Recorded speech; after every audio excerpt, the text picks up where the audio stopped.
कृष्ण ये नहीं देखते कि कोई कितना काला है, कितना गोरा है, कितना जवान है, कितना बूढ़ा है, कितना रोगी है, कितना स्वस्थ है, कितना मोटा है, कितना दुबला है। ये नहीं देखते। क्या देखते हैं? निर्मल मन जन सो मोहि पावा। यदि शरीर की सुंदरता देखते होते तो गजराज गजेंद्र की रक्षा के लिए नहीं आते। यदि शरीर की सुंदरता देखते तो सबरी के जूठे बेर नहीं खाते। यदि शरीर की सुंदरता देखते तो सुदामा के चावल ना चबाते। यदि शरीर की सुंदरता देखते तो विदुर जी के घर नहीं पहुंचते।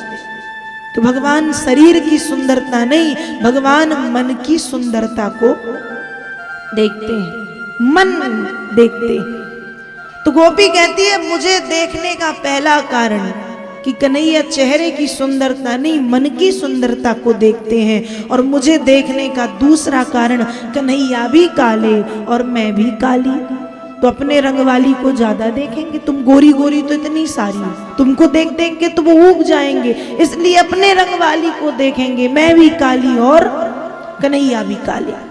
ऐसा कह के गोपी सारे चेहरे पे काजल लगा के भैंसी चल दी। वेद व्यास जी लिखते हैं कि कुछ गोपियां जाने में असमर्थ थी, मतलब घर से निकली तो, लेकिन किसी के पतिदेव ने रोक दिया, किसी के माता पिता ने रोक दिया कि अरे इतनी रात में कहाँ जा रही हो, चलो अंदर। और कमरे में बंद करके बाहर से दरवाजे लगा दिए। तो गोपी कृष्ण के वियोग की वेदना में इतनी जली, इतनी जली, इतनी जली कि वही उसका शरीर छूट गया और शरीर से आत्मा निकल करके यमुना के किनारे पहुंच गई। कुछ गोपियां सशरीर और कुछ गोपियों का आत्म तत्व पहुंचा है। तो गोपियां धैर्य, मर्यादा, संकोच आदि सबको छोड़ करके यमुना जी पहुंच रही हैं। तो वेद व्यास जी से पूछा गया कि जब गोपिकाएं दौड़ते भागते हुए जा रही थी तो गोपिकाओं के दौड़ने की गति क्या थी?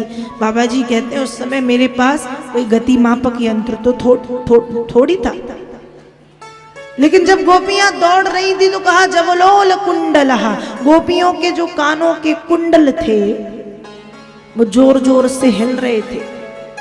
माताएं जब साधारण रूप से चलती हैं तो उनके कानों के कुंडल नहीं हिलते। बताइए माताओं, हिलते हैं क्या? जब आप थोड़ी ज्यादा हिलडुल जाओ या जोर से चल लो या दौड़ लगा लो तो जो लटकन वाले कुंडल हैं वो भी आगे पीछे आगे पीछे आगे पीछे होने लगते हैं। तो वेद व्यास जी लिखते हैं कि गोपिकाओं के चलने की गति इतनी अधिक कि जवलोल कुंडलहा, गोपियों के कानों के कुंडल जोर जोर से आगे पीछे हो रहे हैं और गोपियां पहुंची हैं। अब जब गोपियां पहुंची तो भगवान ने देखा तो पहले तो स्वागत किया है, स्वागतम भो महाभाग प्रियम किम करवाणि चो ब्रजस्या नामयम कश्चित ब्रूतागमन कारणम। पहले तो भगवान ने कहा है स्वागतम भो, तुम्हारा स्वागत है, स्वागत है, स्वागत है। क्यों? क्योंकि ये जो गोपियां थी ये कोई साधारण ब्रज की केवल साधारण स्त्री नहीं थी। गोपियां कौन थी? कहा जब राम जी जनकपुर पहुंचे और जनकपुर की देवियों ने जब राम लला की सुंदरता को देखा तो मन ही मन जनकपुर की देवियां कहती हैं कि ठाकुर जी कभी आपके सानिध्य का सौभाग्य हमें भी प्राप्त हो। तब भगवान राम जी उनकी सुंदर भाव को जान गए और कहा कि इस समय मैं मर्यादा पुरुषोत्तम हूं, एक पत्नी व्रत मैंने धारण किया है, लेकिन द्वापर में जब पूर्ण 16 कलाओं के साथ कृष्ण के रूप में आऊंगा तो आप सब मेरी गोपी बनकर के आना, आपको मेरा सानिध्य मिलेगा। तो जनकपुर की जितनी देवियां थी सब गोपी बनकर के पधारी हैं। दंडक वन की ऋषि पत्नियां जब राम जी 14 वर्ष के वनवास में निकले तो दंडक वन पहुंचे, तब वे ऋषि पत्नियां भी ऐसे ही भाव से बैठी हैं कि प्रभु कभी हमें भी दर्शन का, सेवा का अवसर मिले, सानिध्य प्राप्त हो, सामीप्य प्राप्त हो। तब भगवान ने उन्हें भी यही कहा है कि द्वापर में गोपी बन के आओ। दंडक वन की ऋषि पत्नियां, जनकपुर की देवियां और वेदों की ऋचाएं, 4 वेद हैं, चार वेदों की ऋचाओं ने कहा कि प्रभु आपका वर्णन तो बहुत किया है, मंत्र के माध्यम से, श्लोकों के माध्यम से, सूक्तियों के माध्यम से, लेकिन हे भगवान आज तक आपका दर्शन नहीं कर पाए। तो भगवान ने कहा चिंता मत करो, द्वापर में जब कृष्ण बन के आऊंगा तो तुम भी गोपी बन के पधारो।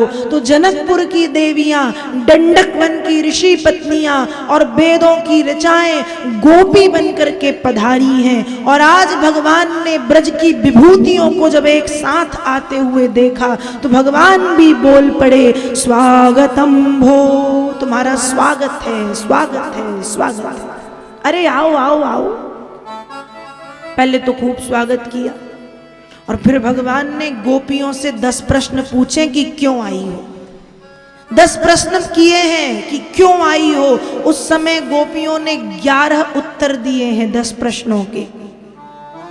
10 तरीके से पूछा है क्यों आई हो, 11 तरीके से गोपियों ने उत्तर दिया कि हम इसलिए आई हैं। और इसी लीला को कहा गया है प्रणय गीत, जहां गोपियां अपने प्रणय की याचना भगवान से कर रही हैं कि हम क्यों आई हैं। अब बताओ, गोपियों को क्रोध भी बहुत आया। क्यों? पहले तो बांसुरी बुला बुला करके खूब बुलाया। एक एक गोपी के कानों में बांसुरी नहीं सुनाई दी, गोपी के कानों में यह सुनाई दिया कि अरे गोपी तू घर में बैठी बैठी क्या कर रही है, यमुना के किनारे में कब से तेरा इंतजार कर रहा हूं। और जब गोपियों ने ये सुना है तो भागी भागी चली आई कि चलो चलो कृष्ण इंतजार कर रहे हैं। और जब गोपियां आई तो कहते हैं क्यों आई हो। मान लो हमारा कोई न्योता करे, निमंत्रण करे, कार्ड भिजवा दे, फिर फोन करके कह दे, फिर 2-4 बार फोन करे कि भैया आना आना आना। इतना बुलाने के बाद आप जाएंगे या नहीं? जाएंगे ना, बिल्कुल। एक आध बार कोई बुलाए तो हम उसको ध्यान ना दें, चलो जाने दो, लेकिन कोई 10-10 बार निमंत्रण करे तो जाएंगे कि नहीं? जाएंगे।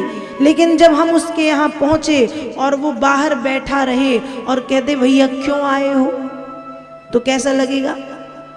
कि डंडा उठा के उसको अच्छा मारा जाए कि 10-10 बार बुलाता है और जब हम पहुंच गए तो पूछ रहा है क्यों आए हो। तो वैसे ही गोपियों को लगा कि एक तो खुद बुलाते हैं और जब हम आ गई तो कह रहे हैं क्यों आई हो। भगवान ने कहा री गोपियों, तुम जानती हो पतिव्रता स्त्रियों का इस तरह से रात्रि में अकेले घूमना शोभा नहीं देता।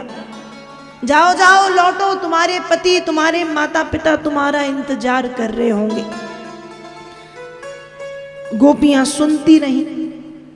फिर गोपियां कहती हैं कृष्ण एक बात बताओ, मान लो हमारे पतिदेव 4-5 दिन के लिए घर से बाहर जाएं और एक मिट्टी की मूर्ति दे जाएं कि इसे पति मान के इसकी सेवा करना, तो क्या करें? भगवान ने कहा बिल्कुल पति की आज्ञा मान के सेवा करो। गोपी कहती है 5वें दिन जब हम उस मिट्टी की सेवा में लगे हैं और बाहर दरवाजे पे पतिदेव आके दरवाजे खटखटा रहे तो क्या करना चाहिए? भगवान ने कहा बस उस मिट्टी को छोड़ो और जो साक्षात पति आ गया है उसके लिए दरवाजे खोल के उसका स्वागत करो। तो गोपियां कहती हैं हम अभी जो कर रहे हैं वो क्या है? भगवान ने कहा मतलब, गोपियां कहती हैं मतलब ये कि जो घर पे सो रहा है वो हाड़ मांस का पुतला पति आज है कल मर जाएगा। जब हमें जगत पति प्राप्त हो गया है, साक्षात पति प्राप्त हो गया, जगत पति, तो हम इस मांस के पुतले की, इस हाड़ मांस के पुतले की सेवा क्यों करें? हम तुम्हारी सेवा ना करें? और जब भगवान ने इस भाव को देखा गोपियों के, तो फिर भगवान ने गोपियों के साथ रास लीला की है। और जब भगवान ने रास लीला की तो थोड़ी देर के बाद गोपियों को आ गया अभिमान। कैसा अभिमान कि हमसे भाग्यवान तो कोई है ही नहीं, क्योंकि कृष्ण ने हमारे साथ रास लीला की है। और ध्यान रखिएगा, भक्ति मार्ग की सबसे बड़ी बाधा है अहंकार। जिस व्यक्ति के जीवन में अहंकार आ जाए, ध्यान रखिएगा, पहली बात तो उसका विवेक भ्रष्ट हो जाता है, और विवेक भ्रष्ट होने के कारण वो एक बार नहीं 100 बार मुख के बल गिरता है। और जब गोपियों को अहंकार आया तो भगवान कहते हैं बेगी सो मैं डारी हूं उखारी पन हमार सेवक हितकारी। रामचरितमानस की एक चौपाई है, नारद जी की कथा।